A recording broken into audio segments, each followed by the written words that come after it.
karamihan sakit ninyo, kidney. Almost 65. Kasi asin lang minsan ang ulam, basta malunok lang. Alam mo yung kung mamatay kayo, kunin yung kidney ninyo, pati tawag sa Bisaya yung liver ninyo, pwede yung ulam, tapa talaga. So that's one. So I bought you I saw that machine. Yung may kaibigan ako na inoperahan yan, and I was invited by the doctor to observe. Yung beam lang na parang flashlight, pero very thin one, bluish. At makikita mo doon sa monitor yung bato na sumasabog. Pero ang bato ninyo siguro saan ang gravel na. Yan ang sakit ninyo. Total, itong August, ang sweldo ninyo, makikita na ninyo yung increases ninyo. Hopefully, dublado yan. Hopefully by December, dublado na kayo. You'll be the first to reach the level of. So, pwede na kayo mag...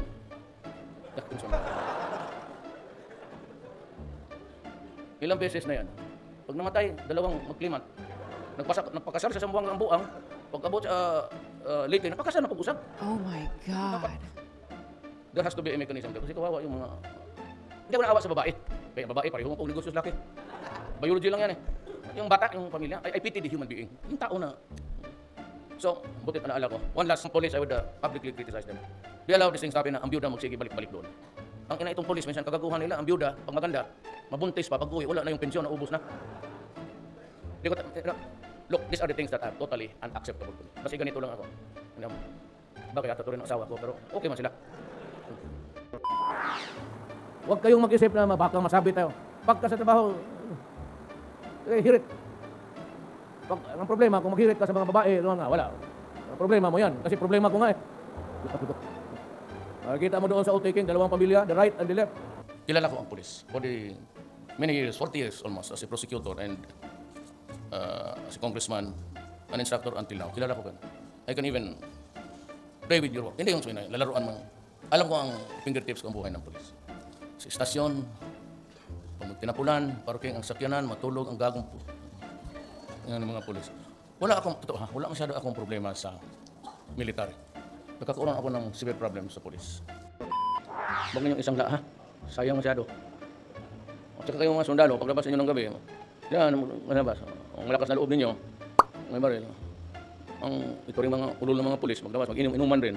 Hindi natin yan sila kalaban. Kaya kayo, pag nakagawa na ng microphone, pulis talaga ang sundalo patos pulis ang magbarilan. Dahil sa babae, o yung microphone ng putang inang.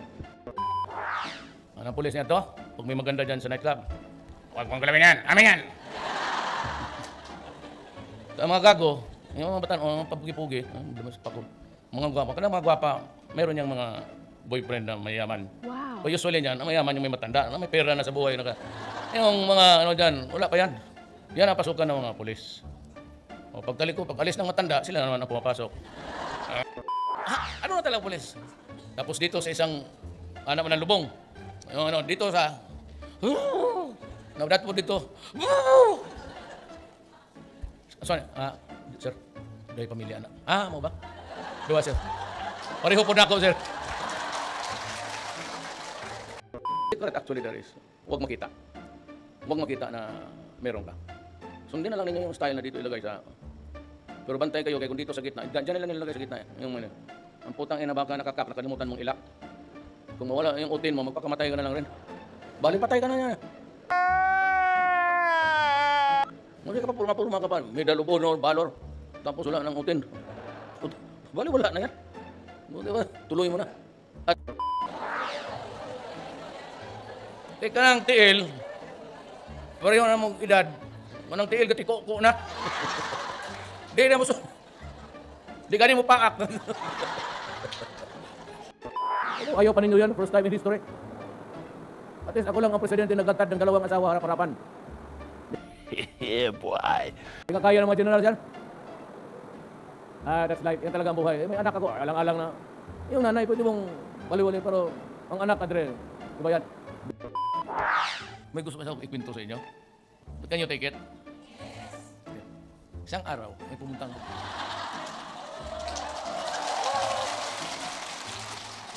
alam ito nila, isang araw, ayun, umabot yan sa inyo. May babaeng dumating, stewardess ng Katay. Sabi niya, iyak siya. Iiwanan ako, ipabuntisan ako, tapos iniwan. Sumama ng isang pulis sa Region 12. Alam niya to. Alam niya. So, Bong, tawagan mo ang Region 12, usapin ko yung RD. Tapos na yung istorya sa pulis ba? Tawagan mo ang RD. Tapos sabi ko, RD, may babae dito, yung pulis mo, pinabuntisan, tapos tinakbuhan. Sabi ko, ayusin mo to. Pakasalan niya. Tartado yung pulis. Ano pakasalan niya? O siguro, may kumpiyansa buo. Kaya gwapa, tapos yun, bro. Sabi niya, papatayin mo lang dito. Papatayin mo dito, Mayor. Sige ha. O, ito yung pangalan. Ato nga to sa RD, sa regional nila. Sumbong ka doon. Ayusin mo. Nakalimutan ko na yun. Pasyal ako ng asawa ko. Anak ko dyan sa Brisa. Dating namin dyan sa coffee, famous coffee sa kanto, palabas na gate. Palabas na gate, Mayor! Naka-shorts. Naka-shorts. Tapos sabi ko, sino itong gagang to? Sabi niya na, hindi yung, okay, kumusta? Okay ako Mayor. Nagpakasal na kami. Sino yung pulis? Nandyan? Hindi. Iba sino? Nagpakasal na kami ni Arne.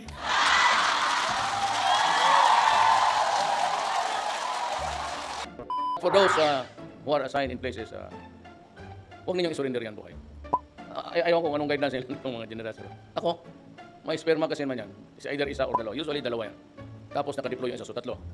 Yung dalawang magazine, pag naubusan ka na sa M16, bunot ka na. Meron man dito yung mga, yun ang kamedalya, dublado yun sila. Yung karga-karga nila, kanila yun. Magdating man yung kanilang sa gobyerno. So dalawa, sabi ko, palagay kayo ng dalawang holster. Lakad-lakad kayo sa kampo, putay na. Walang lalaban sa iyo. Dalawa yung baril mo, akin isa lang eh. But you know, I'm not trying to be funny. Reserve one magazine for yourself. Sa hulo, putang yan dyan sa mga lugar yan. Or even, mga NP, hindi ko magawa ng.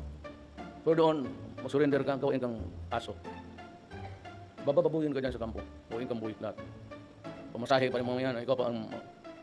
Yung dalawang magazine, para sa kanila yan. Yung isang magazine, para sa iyo. Siyempre, do not surrender. Fight it out to the last magazine. The other magazine, keep it for yourself. Pagka, nandyan yung, pag ikaw na naiwan, itawagin mo rin, ligat mo putang ina ninyo. Ilagay mo yung baril sa bunganga mo, tapos ikaw na naman. Tang ina. Ano, titik mo, titik ka. Di tapos, kaysa harap ka ng kamera, tapos gaganunin ka. That is not the way how a soldier should die. Dahil mga pulis kasi walang ginagawa kung hindi magparking dyan sa mga bar. Kaya kung mainit dyan pag abot yan sa bar, di naman naman kung sulod na nga ito, magtang kasi gwapa yun. Magkamaya-maya, anak na istorya. Pumunta kayo dyan sa Central Bank. Lahat halos dyan, 100%. Puro yan pinabuntisan. Either ng pulis o. Siguro na yung pati. Yan yung, kaya nung simula nung may pulis dito na, alam mo, ang Davao City walay vice squad. I do not allow policemen to apprehend itong mga prostitutes there outside. Kasi gamiton mo lang po, dadon ka to sa opisina, sakyan ka to sa lamesa, nauna itong mga lamesa, kumahin mong kama, utangan og newspaper, sakya, pamamaya. Wala akong nakitang successful prosecution ng commercial sex work. Sige, sumbong, sabi ko na. Stop it. So dito sa Davao, they are not allowed. Policemen are not allowed to tinker. It's a social problem. But ito ang guarantee ko. Remember this afternoon. I can make your lives comfortable habang hindi kayo nagtatrabaho pa tayo. Thank you.